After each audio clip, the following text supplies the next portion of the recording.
Assalamualaikum warahmatullahi wabarakatuh. Saya dari kelompok 1 akan menjelaskan tentang natrium benzoat sebagai pengawet pada pembuat bakso.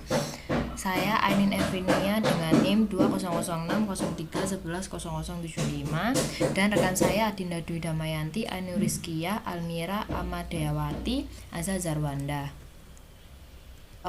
Topik diskusi kali ini yaitu latar belakang dari kasus yang diangkat, kandungan zat aditif pada pembuatan bakso, kegunaan zat aditif pada pembuatan bakso, peraturan terkait zat aditif yang digunakan, kajian zat aditif dari segi halal dan thoyyib, mekanisme kerja zat aditif, bahaya zat aditif bagi tubuh. Yang pertama yaitu latar belakang dari kasus yang diangkat. Bakso merupakan salah satu jenis makanan yang tergolong populer di Indonesia. Pada umumnya dibuat dari daging sapi. Namun daging sapi itu adalah merupakan bahan makanan yang cepat rusak. Salah satu cara untuk memperpanjang masa simpan daging dan produk olahannya adalah dengan menambahkan bahan pengawet seperti natrium benzoat. Nah, bahan pengawet seperti natrium benzoat ini adalah bahan tambahan yang dapat mencegah atau menghambat fermentasi, pengasaman, atau penguraian lain terhadap makanan yang disebabkan oleh mikroorganisme. Yang kedua, kandungan zat aditif pada pembuatan bakso. Pada pembuatan bakso, di samping ingredientnya adalah garam dapur, bumbuan, dan lain sebagainya, beberapa zat kimia terkadang ditambahkan, seperti Selanjutnya, saya akan natrium membahas benzoat tentang penggunaan yang zat digunakan aditif pada sebagai pembuatan pengawet. bakso. Yang kita bahas pada kali ini yaitu natrium benzoat. Natrium benzoat merupakan asam benzoat yang biasa digunakan dalam bentuk garamnya.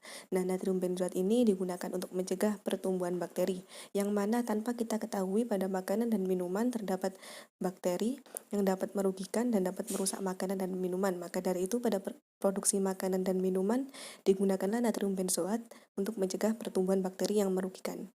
Nah, umumnya natrium benzoat ini banyak digunakan pada olahan makanan dan minuman yang mempunyai pH di bawah 4,5 dengan batas maksimum 0,1%.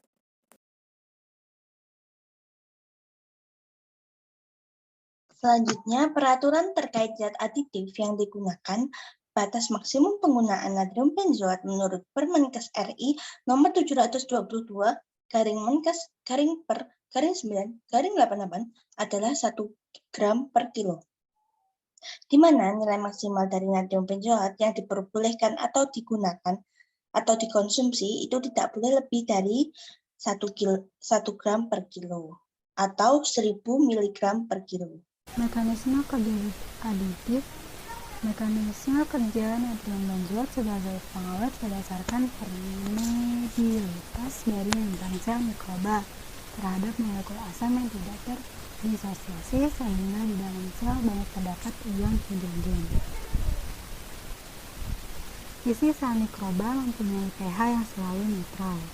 Bila pH sitoplasma mikroba menjadi asam atau basa, maka akan terjadi gangguan pada organ-organ sel hingga metabolisme terhambat dan akhirnya sel pun mati.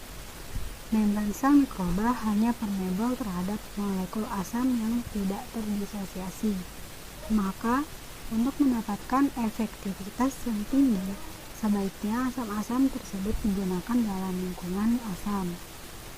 Hal ini juga disebabkan pada pH netral dan basa, asam-asam organik terurai menjadi ion-ion. Baik, selanjutnya yaitu kajian zat aditif dari segi halal dan thoyyib. Bakso yang sehat berasal dari daging sapi segar yang halal tanpa bahan pengawet. Kualitas bakso dikatakan baik jika bahan tambahan lain yang digunakan kurang dari 50%.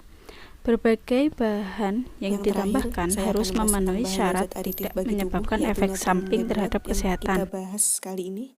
Nah, natrium benzoat ini merupakan senyawa karsigonik yang dapat berbahaya bagi tubuh, yaitu dapat mengganggu sel-sel dalam tubuh yang dapat memacu terjadinya penyakit kanker.